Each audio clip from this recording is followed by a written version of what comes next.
Hello guys, അപ്പോൾ നമ്മൾ ഇന്ന് വന്നിട്ടുള്ളത് ഒരു വാട്ടർ ഈറ്റിനിടെ ആയിട്ടാണ്. അപ്പോൾ നമുക്ക് എന്തൊക്കെ കഴിച്ചത് നോക്കിയാലോ. അപ്പോൾ സമയം 12:45 1 മണി ഏകദേശം ആ ഒരു സമയമായപ്പോൾ എനിക്ക് വിശന്നു. അപ്പോൾ ഞാൻ ഫ്രിഡ്ജ് തുറന്ന് നോക്കിയപ്പോൾ കുറച്ച് മുന്തിരി ഉണ്ടായിരുന്നു. അപ്പോൾ അതിന് കുറച്ചെടുത്ത് കഴിച്ചു. എന്നിട്ട് നേരെ പോയി കിടന്നുറങ്ങി.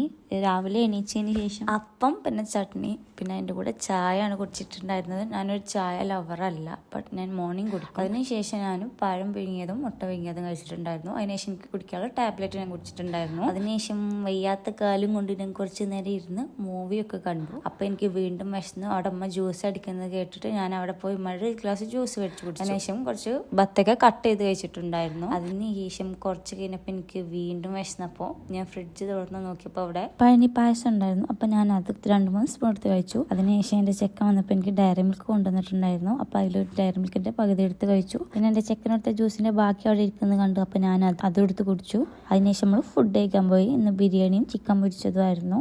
അത് നല്ലപോലെ തട്ടിയതിന് ശേഷം നമ്മൾ പോയി കിടക്കാന്ന് കരുതി. അപ്പോൾ കിടന്നപ്പോൾ എനിക്ക് ഉറക്കം വന്നില്ല. അപ്പോൾ ഡയറി മിൽക്കിൻ്റെ ബാക്കി എടുത്ത് ഞാൻ കഴിച്ചു. എനിക്കൊരു പീസ് താടി എന്ന് പറഞ്ഞപ്പോൾ ഞാൻ എന്നൊരു പീസ് എടുത്ത് കൊടുത്തിട്ടുണ്ടായിരുന്നു. അതിൻ്റെ പൊലിവാണ് കഴിച്ചത് അതാ കാണിക്കണത്. അതിനുശേഷം എനിക്ക് ഉറക്കം വന്നില്ല. ഇക്ക കിടന്നുറങ്ങി. അപ്പോൾ ഇക്ക കൊണ്ടുവന്ന മാങ്ങയെന്ന് ഒരു മാങ്ങ എടുത്തൊരു പീസ് കഷ്ണം കഴിച്ചിട്ടുണ്ടായിരുന്നു. ഞങ്ങളെ വീട്ടിലുണ്ടായ മാങ്ങയായിട്ട് കഴിച്ചു. ഉറങ്ങി എണീച്ചപ്പോൾ തന്നെ എൻ്റെ ഉള്ളിൽ വീണ്ടും വന്ന് വിശക്കുന്നു പറഞ്ഞിട്ട് അപ്പോൾ കാക്ക പഴംപൊരിയും സമൂസയും കൊണ്ടുവന്ന് വെച്ചിട്ടുണ്ടായിരുന്നു. അതിൽ നിന്ന് ഒരു പഴംപൊരിയും ഒരു സമൂസയും ഒരു ഗ്ലാസ് വെള്ളം കുടിച്ച് അപ്പം തന്നെ വിശപ്പ് ഞാൻ മാറ്റിയിട്ടുണ്ടായിരുന്നു. കുറച്ച് കഴിഞ്ഞ ഒരു 9:30 ഒക്കെ ആയപ്പോൾ നമുക്ക് ഫുഡ് കഴിക്കാൻ നേരമായപ്പോൾ ചിക്കത്തെ ബിരിയാണി തന്നെ ഉണ്ടായിരുന്നു. ബിരിയാണിയും ചിക്കൻ പൊരിച്ചെടുത്ത് കഴിച്ചിട്ടുണ്ടായിരുന്നു. കുറച്ച് നേരം കഴിഞ്ഞ് ഞാൻ ഫോണിലൊക്കെ തോണ്ടിയപ്പോൾ എനിക്ക് വീണ്ടും വിശന്നു. അപ്പോൾ ഞാൻ മുന്തിരി കൊണ്ടുവന്നിട്ടുണ്ടായിരുന്നു. മുന്തിരി കഴിച്ച് കിടന്നുറങ്ങാന്ന് കരുതിയപ്പോൾ എനിക്ക് വീണ്ടും വിശന്നു. അപ്പോൾ ഫ്രിഡ്ജിൽ നല്ല രാത്രി ഉണ്ടാക്കിയ പായസം ഉണ്ടായിരുന്നു. അപ്പോൾ അതെടുത്ത് കുടിച്ചിട്ടുണ്ട്. അതിനുശേഷം എനിക്ക് കഴിക്കാനുള്ള ടാബ്ലറ്റ്സും കഴിച്ച് ഞാൻ കിടന്നുറങ്ങാന്ന് കരുതിയപ്പോൾ അമ്മ വീണ്ടും എനിക്ക് കടല കൊണ്ടുവന്നു. അപ്പം അമ്മൂനെ കൊതിപ്പിച്ച് അതും കഴിച്ച് ഒരു ഗ്ലാസ് വെള്ളം കുടിച്ച് ഞാൻ കിടന്നുറങ്ങി ഗൈസ്. അപ്പോൾ ഗൈസ് ഞാൻ ഇന്ന് ഇത്രേ കഴിച്ചിട്ടുള്ളൂ. ഇന്നത്തെ വാട്ടർ ഈറ്റിനിടെ ഇത്രയേ ഉള്ളൂ. ബൈ.